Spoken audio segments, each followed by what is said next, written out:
Download this code from codegive.com, link in the description below. OK, let's dive into Apollo's DreamView's DC, discrete controller, train controller, exploring its functionality, code structure, and practical implementation. This will be a comprehensive guide covering both the theoretical background and a concrete code example. 1. Introduction to Apollo DC Train Controller. What is a train controller? In the context of autonomous driving, a train controller is a module responsible for managing the vehicle's motion along a predefined trajectory, the reference line. It calculates the appropriate throttle, steering, and brake commands to keep the vehicle on track. The Apollo DC train controller. This particular controller is a discrete controller. This means it operates in discrete time steps, example every 10 milliseconds, making control decisions based on sensor data and the reference line. The DC likely stands for discrete controller. DreamView integration. The DC train controller is deeply integrated with Apollo's DreamView visualization and simulation environment. This allows for easy testing, debugging, and tuning of the controller. Key characteristics. Simplicity. The DC train controller is typically less complex than more sophisticated controllers, example PID, MPC. It often relies on simpler logic and lookup tables. Real-time performance. It is designed for real-time operation, making control decisions quickly and reliably. Modularity. Apollo's architecture emphasizes modularity, so the train controller is a component that can be swapped out or modified without affecting other parts of the system. 2. Theoretical background and control strategy. The DC train controller generally follows a two-level control structure. High-level control, lateral control. This level focuses on steering. It tries to minimize the cross-track error, distance from the vehicle's center to the reference line, and the heading error, difference between the vehicle's heading and the reference line's tangent. The controller will then use a mapping, like a lookup table, to define steering angles based on these errors. Low-level control, longitudinal control. This level focuses on speed. It aims to maintain the desired speed along the trajectory while respecting speed limits and acceleration/deceleration constraints. The DC train controller will generate throttle and brake commands to achieve the desired speed. 3. Key components and code structure, simplified. Let's look at a simplified and illustrative example of what the code structure for a DC train controller could look like. Explanation of the code. Control command struct. This struct defines the output of the controller. It contains the throttle, brake, and steering commands. DC train controller class. Init. This method is responsible for initializing the controller. Crucially, in a real-world implementation, it loads parameters from a configuration file, typically a YAML file. These parameters define the controller's behavior, gains, maximum values, etc. For simplicity, this example uses hard-coded values. Compute control command. This is the heart of the controller. It takes the current speed, target speed, cross-track error, and heading error as input and returns the control command. Calculate steering angle. This method implements the lateral control logic. It uses a simple linear combination of the cross-track error and heading error to compute the desired steering angle. The steering angle is then saturated to ensure it stays within the physical limits of the vehicle. Calculate throttle brake. This method implements the longitudinal control logic. It calculates the throttle and brake commands based on the speed error. It uses a simple proportional control approach, where the throttle or brake is proportional to the speed error. A dead zone is implemented to prevent the controller from constantly making small adjustments when the speed is close to the target. 4. Integration with Apollo DreamView. To use this DC train controller within Apollo's DreamView. 1. Build the module * compile the train_controller.cc file into a shared library, .so file. 2. Configuration ***.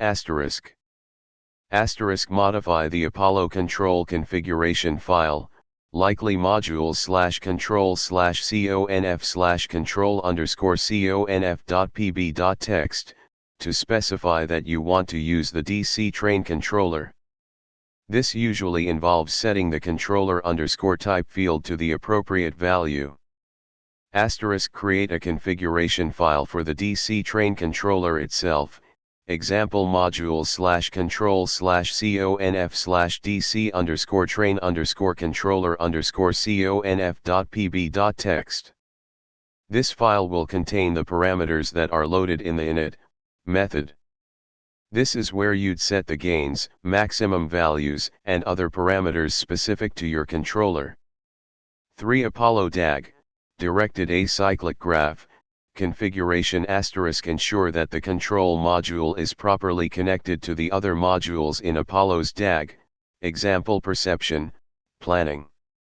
This defines the data flow between the modules. The control module will receive information about the vehicle's state and the reference line from other modules. 4. DreamView visualization * Launch DreamView and select a scenario to run. DreamView will visualize the vehicle's movement, the reference line, and the control commands being generated. You can use DreamView's tuning tools to adjust the controller's parameters in real time. 5. Tuning the DC train controller. Tuning the DC train controller is crucial for achieving good performance. Here are some key considerations. * Lateral control tuning *. Lateral _gain _CTE_. This gain determines how strongly the controller reacts to cross-track error. A higher gain will make the vehicle more aggressive in correcting its lateral position. Too high, and it may oscillate. * Lateral _gain _heading . This gain determines how strongly the controller reacts to heading error. It influences how quickly the vehicle aligns its heading with the reference line's tangent. * Experimentation * Start with small gain values and gradually increase them until you achieve a good balance between responsiveness and stability. * Longitudinal control tuning * acceleration _rate determines how quickly the vehicle accelerates. Deceleration _rate determines how quickly the vehicle decelerates. Speed _dead zone adjust this to prevent unnecessary fluctuations in throttle/brake when the speed is close to the target. Important ensure that the acceleration and deceleration rates are physically realistic for the vehicle you are simulating. Stability the most important aspect of control tuning is stability. The system must be able to maintain the trajectory without oscillating or diverging. Trade-offs there are inherent trade-offs between responsiveness, smoothness, and stability. You will need to find a tuning that balances these competing goals. 6. Limitations of the DC train controller. The DC train controller, while simple and real-time capable, has limitations. Linearity assumption The linear control strategy assumes that the vehicle's dynamics are approximately linear. This assumption may not hold true at high speeds or during aggressive maneuvers. Lack of prediction The DC train controller does not explicitly predict the future state of the vehicle. This can lead to delayed responses and poor performance in dynamic environments. Simplicity it may not be suitable for complex scenarios or vehicles with highly nonlinear dynamics. Gain tuning tuning the gains can be challenging, especially for complex scenarios. Ignoring constraints this simplified example doesn't explicitly handle physical constraints on the actuator. A real implementation would add safety checks for max throttle, brake, and steering commands. 7. Improvements and alternatives. PID control implement a PID, proportional integral derivative, controller for improved performance. The integral term can help eliminate steady-state errors, and the derivative term can improve damping. MPC, Model Predictive Control. MPC is a more advanced control technique that uses a model of the vehicle's dynamics to predict its future behavior and optimize the control commands over a prediction horizon. MPC can handle constraints and nonlinearities more effectively than simpler controllers. Adaptive control. Implement adaptive control algorithms that can automatically adjust the controller's parameters based on the vehicle's operating conditions. Feed-forward control. Add a feed-forward term to the controller to anticipate changes in the desired trajectory. 8. Debugging and testing. DreamView visualization. Use DreamView to visualize the vehicle's trajectory, the reference line, the control commands, and the errors, cross-track, heading, speed. Logging. Add logging statements to your code to track the values of key variables, example errors, gains, control commands. Unit tests. Write unit tests to verify the correctness of your controller's logic. Simulation. Use Apollo's simulation environment to test your controller in a variety of scenarios. 9. Conclusion. The Apollo DC train controller provides a simple and real-time capable solution for trajectory following. While it has limitations, it can be a good starting point for developing autonomous driving control systems. Understanding its architecture, code structure, and tuning principles is essential for successful implementation. Remember that this is a simplified example, and real-world implementations may involve more complex logic and safety checks. Remember that continuous testing, tuning, and evaluation are key to achieving robust and reliable performance. Good luck.